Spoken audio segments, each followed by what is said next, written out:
Hello students, today in standard 12 ની અંદર subject ઇંગ્લિશની અંદર યુનિટ 5 ની અંદર રીડ 2 આજે આપણે જોવા જઈ રહ્યા છીએ. રીડ 1 આન્સ વાળું આપણે ખતમ કર્યું વિદ્યાર્થી મિત્રો. રીડ 2 ની અંદર નો મેન આર ફોરેન, એટલે કોઈ માણસ વિદેશી નથી. બરોબર, એના વિશે હવે બીજું આ આપણે રીડ 2 છે તે જોવાનું છે આજે. આ રીડ 2 છે એ જેમ્સ મિસ્ટર જેમ્સ છે, જેમ્સ કિર્કપ દ્વારા લખાયેલું છે. ઓકે, જેમ્સ કિર્કપ, જેમને આ લખ્યું છે જેમ્સ કિર્કપે આ પોએમ લખેલી છે. તો આજે આ પોએમ વિશે આપણે જોવાનું છે કે જેમ્સ કિર્કપ આ કાવ્યનો નો મેન આર ફોરેન એ દ્વારા વિશ્વ બંધુત્વની ભાવનાનો સંદેશ આપે છે. આપણે શ્રી કૃષ્ણએ કહેલું એક સુંદર વાક્ય આપણા ત્યાં પ્રચલિત છે વિદ્યાર્થી મિત્રો, કે વસુધૈવ કુટુંબકમ. તમે જાણો છો કે કૃષ્ણએ કહેલું કે વસુધૈવ કુટુંબકમ એટલે પૂરી સૃષ્ટિ જ મારો પરિવાર છે. અને એવું જ કંઈક આજે આ કાવ્યમાં પણ આપણે જોવાનું છે કે વિશ્વ બંધુત્વની ભાવનાનો સંદેશ આ જેમ્સ કિર્કપ આપી રહ્યા છે, જે આપણે આ કાવ્યમાં જોવાનું છે. બહુ સુંદર લાગણી અહીંયા વ્યક્ત કરે છે વિદ્યાર્થી મિત્રો.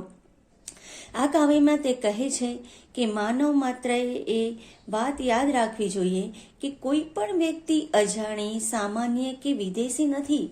દરેક વ્યક્તિ આખરે તો એક પૃથ્વી પર એક એવું પૃથ્વી એ શું છે? એ પૃથ્વી એ એવું આવરણ છે કે જ્યાં બધા જ એક સાથે રહે છે. પણ આજે મનુષ્ય એ જ મનુષ્યને અલગ અલગ વિભાગોમાં, અલગ દેશોમાં, અલગ કન્ટ્રીમાં, અલગ જાતિમાં વહેંચી નાખ્યો છે. અને જેના લીધે ઝેર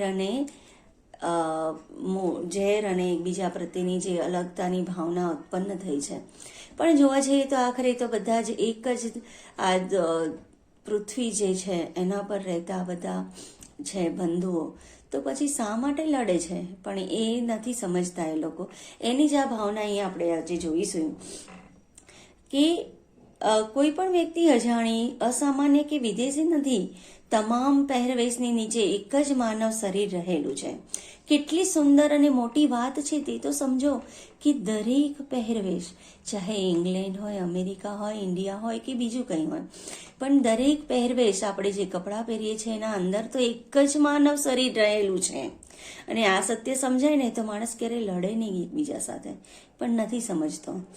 આપણે સૌ એક જ રીતે શ્વસીએ છીએ, એટલે આપણે સૌ એક જ રીતે શ્વાસ લઈએ છીએ. દરેક માણસ શ્વાસ લે છે અને આ પૃથ્વી પર જીવે છે. જે ભૂમિ પર આપણે ચાલીએ છીએ તે આપણી સૌની છે, કોઈ એકની નથી. પૃથ્વી પર આપણે આવ્યા છે અને આ પૃથ્વી આપણા સૌની છે, કોઈ એકની નથી ને કોઈ એક એ પૃથ્વીનો માલિક નથી. માલિક છે ઉપરવાળો. તો આપણે કોઈ એકની નથી આ પૃથ્વી કે માલિક કોઈ બનીને બેસે. આપણે સૌની છે આ પૃથ્વી, બરોબર. અને મૃત્યુ બાદ પણ આ જ ભૂમિમાં દફન થવાના છીએ આપણે. સૂર્ય, હવા અને પાણી આપણા સૌના છે, કોઈ એકનું કંઈ નથી. સૂર્ય દરેકને આપે છે તેજ, હવા અને પાણી દરેક માટે છે, કોઈ એકનું નથી.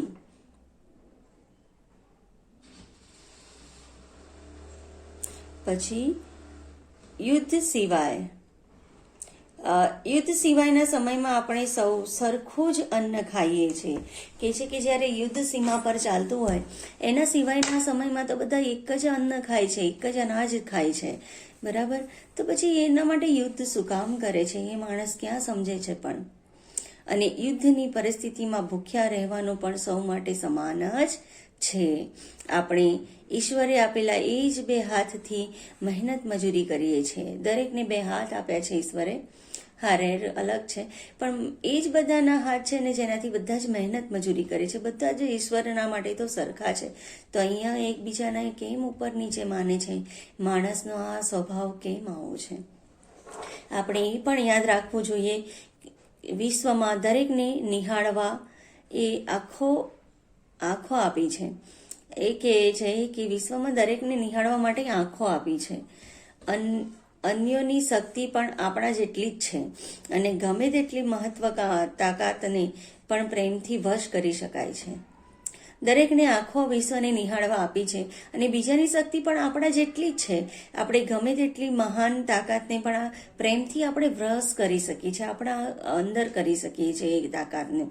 જીવવાની શૈલી પણ માનવ માત્રની સમગ્ર વિશ્વમાં સમાન જ છે. દરેક જણ સૂવે છે, ઉઠે છે, ખાય છે, પીવે છે, નાય છે, ધોવે છે. એ જીવનશૈલી તો બધાની એક જ જેવી છે. અલગ છે કઈ? હા, કોઈ વળી પૈસાદાર હશે ને કોઈ ગરીબ હશે તો કોઈ સાદું જીવન જીવે કે કોઈ વધારે સારું, પણ જે રોજિંદી ક્રિયાઓ જીવનશૈલી બધાની એક જ જેવી છે, એમાં કોઈ ફરક નથી.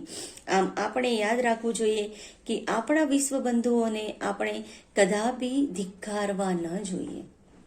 કોઈએ કોઈને ન ધિક્કારવા જોઈએ કે આ દેશનું છે ને આ આવું છે ને તેવું છે. દરેક જણ એક જ જેવા છે, એક જ માટીના પૂતળાની અંદર.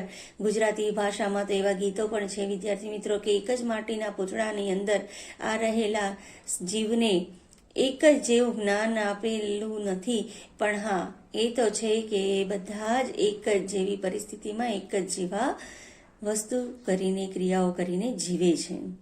આપણે અગર તેમને ધિક્કારીએ છીએ તો એનો અર્થ એ છે કે આપણે આપણી જાતની ટીકા કરીએ છીએ, કારણ કે જાત એ માનવ જાત છે અને માનવ જાત બધાની એક જ છે. એટલે કહેવાય કે આપણે આપણી જાતની જ ટીકા કરીએ છીએ, આપણે બીજાની ટીકા કરતા નથી. માટે હંમેશા જે પણ કરીએ એ વિચારીને કરવું જોઈએ. બીજાની ટીકા કે ધિક્કાર ક્યારેય પણ નહીં કરવો જોઈએ. અથવા છેતરીએ છીએ, જો કોઈને છેતરીએ તો એ આપણી જાતને છેતરીએ છીએ આપણે. જ્યારે કોઈ પણ કારણસર આપણે તેમની સાથે લડવા માટે પ્રવૃત્ત થઈએ છીએ, દેશ વચ્ચેના યુદ્ધો સંદર્ભે જ્યારે એ આપણે જોઈએ છીએ, આપણે ત્યાં ઇન્ડિયા પાકિસ્તાનનું યુદ્ધ હંમેશા ચાલતું આવ્યું છે. આપણે એમને ધિક્કારીએ છીએ, આપણને ધિક્કારીએ છીએ, પણ સહી શું છે અને શું કામ, શાના માટે લડાઈ ઝઘડા છે, શું કામ અલગ થવું પડ્યું? માનવ એ સમજવા તૈયાર નથી કે ક્યાં ચાલી રહ્યો છે. માટે આખરે તો બધા એક જ માટીના પુતળા છે, પણ એટલું સમજી જાય તો ક્યાં એ વાંધો છે. પૃથ્વી એક આખું કુટુંબ કહેવાય, પણ એ વસ્તુ સમજતા નથી કોઈ. ત્યારે આપણે સમગ્ર પૃથ્વીનો પ્રદૂષિત કરીએ છીએ અને ગંદકી ફેલાવીએ છીએ. આમ આપણે સમજી લેવું જોઈએ કે વિશ્વનો કોઈ પણ માનવ અજાણ્યો નથી કે કોઈ પણ દેશ વિદેશ નથી. બધા એક જ છે, કોઈ અલગ નથી, કોઈ અજાણ્યો નથી ને કોઈ પણ દેશ વિદેશ નથી. આખરે તો આ પૃથ્વી એક જ છે. એટલું સમજીને જ્યારે ચાલશે ને માણસ, ત્યારે એ સમજી જશે કે આ યુદ્ધનો કોઈ મતલબ નથી. પણ એટલું સમજવા માટે બહુ ગહેરી સોચ જોઈએ, જે દરેક પાસે નથી. અને એ આતંકવાદીઓને સોચ કદાચ મળી જાય ને વિદ્યાર્થી મિત્રો, તો આજે આ યુદ્ધના બહાને હજારો લોકો મરે છે ને, એ કદાચ બંધ થઈ જશે. તો આવું જ કંઈક આપણી આ પોએમમાં આજે આપેલું છે, જે આપણે સમજવાની છે. ઓકે, તો વિદ્યાર્થી મિત્રો આજે આપણે આ કાવ્ય જોઈશું, નો men are foreign. No men are foreign, James કિર્કરપે લખેલી છે આ poem. Remember no men R four strange, નો કન્ટ્રીઝ ફોરેન. યાદ રાખો કે યાદ રહે, કોઈ લોક અજાણ્યું નથી અને કોઈ દેશ વિદેશ નથી. બીનીથ ઓલ યુનિફોર્મ્સ, એટલે કે જે પણ કપડાં બધાએ પહેર્યા છે, આ સિંગલ બોડી બ્રીથ્સ, એની નીચે એક જ શરીર, એક જ જેવી બોડી, એક જ શરીર શ્વસે છે, એટલે કે શ્વાસ લે છે, બ્રીથ કરે છે. Like ours, the land our brothers walk upon is earth like this, in which we all shall lie. એટલે કે like us, આપણી સૌની જેમ એ ભૂમિ જેના પર આપણા બાંધવો ચાલે છે, એટલે કે ઓલ વોક્સ, આપણા બ્રધર જેના પર વોક કરે છે, આપણા બાંધવો જેના પર ચાલે છે, ઇઝ અર્થ લાઈક ધીસ, એ પણ એ જ પૃથ્વી છે. In which we all shall lie, કે જેને આપણે સૌ એક દિવસ પોડી જઈશું, કે જેમાં આપણે બધા એક દિવસ એ જ પૃથ્વીમાં પોડી જવાના છે. જ્યાં જીવીએ છીએ, જ્યાં શ્વાસ લઈએ છીએ, એ પણ એક જેવી જ બોડી છે કપડાની અંદર. અને જ્યાં આપણે ચાલીએ છીએ એ પણ આપણા બાંધાઓ પણ બીજે એ જ ધરતી પર ચાલે છે, અને એ જ ધરતી પર આપણે એક દિવસે મરી જવાનું છે, અંદર સમાઈ જવાનું છે. વિદ્યાર્થી મિત્રો, they to aware of sun and air and water. એટલે કે એ લોકો પણ સૂર્ય, હવા અને જળથી વાકેફ છે. એમને પણ એ જ સૂર્ય છે, એમના ત્યાં પણ એ જ જેવું પાણી છે ને એ જ હવા છે. બધી જગ્યાએ બધું સેમ છે. Are fed by peaceful harvest, by wars long winters are starved. એટલે કે એ લોકો પણ એમનું પોષણ થાય છે સાતાદાયક ફલકથી. એટલે કે જે એમનું પોષણ થાય છે એ કેવા ફલક, એટલે કે જે આપણે પાક ઉતરે છે. ફીડ બાય પીસફુલ હાર્વેસ્ટ, એટલે શાંતિદાયક પાકથી એમનું પણ પોષણ થાય છે. By wars long winter star, એટલે કે યુદ્ધ સર્જિત તીવ્ર અછતના શીતકાલથી.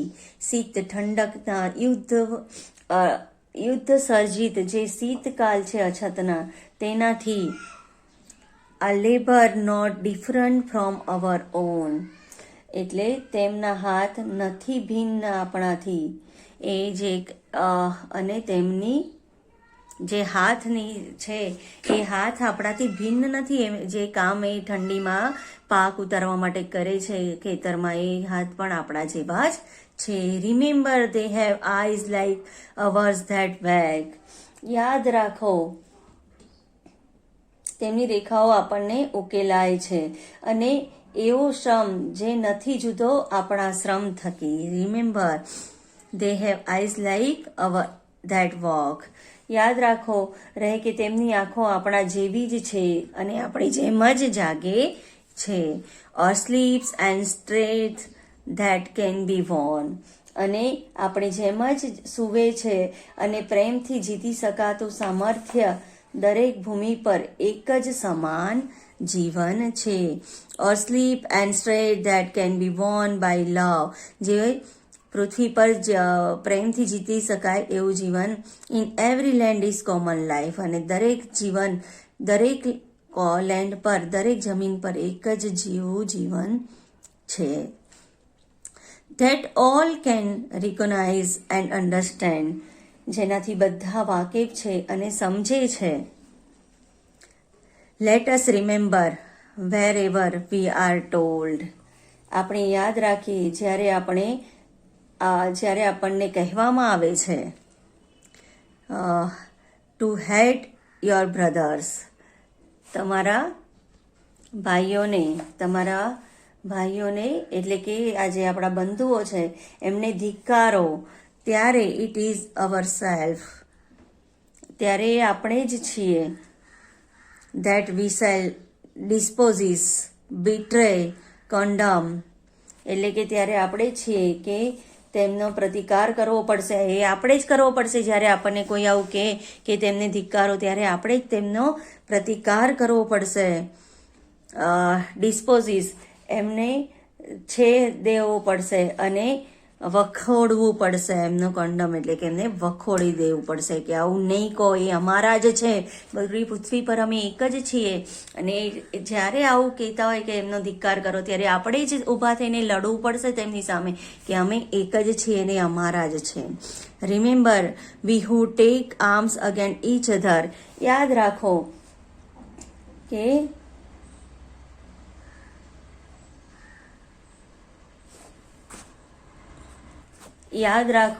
કે આપણે જ છીએ જે આપણી આ માનવ ધરતી છે જેને પ્રદૂષિત કરવાનો. Each other it is human earth that we defile. એટલે કે આ એ જ માનવ ધરતી છે જેને આપણે ડિફાઇલ એટલે કે પ્રદૂષિત કરી અને our hell of fire and dust over is the innocence of air. એટલે કે પ્રદૂષિત કરીને અગનઝાડ, અવર હેલ ઓફ ફાયર એટલે કે અગનઝાડ અને ધૂળથી ભરેલા આપણા નર્ક ગૃહો સર્વવ્યાપી એવરીવેર આર અવર ઓન. સર્વવ્યાપી નિર્દોષતાથી આપણી પોતાની હવાને અતિક્રમી જાય છે. Remember no men are foreign and no countries are strange. યાદ રહે કોઈ માનવો વિદેશી નથી અને કોઈ દેશ પરાયો કે અજાણ્યો નથી. અહીંયા પોયમ ખતમ થાય છે વિદ્યાર્થી મિત્રો. એના જે વર્ડ્સ છે એ પણ યાદ રાખજો કે બ્રીથ એટલે બીનીથ એટલે અંડર, બિલો, હાર્વેસ્ટ એટલે પ્રોડ્યુસ અથવા ફ્રુટેજ, સ્ટાર્વડ એટલે સફરિંગ, રિકોનાઇઝ એટલે આઈડેન્ટિફાય, ડિસ્પોસિસ એટલે ડિસ્ક્રાઇબ, બિટ્રે ટુ બી ડિસલોયડ અને કન્ડેમ એટલે ક્રિટિસાઇઝ અથવા ડિફાઇડ એટલે સ્પોઇલ અથવા ટાઇન. ડિફાઇલ એટલે સ્પોઇલ અથવા ટાઇન્ડ આ પૂછાયો છે.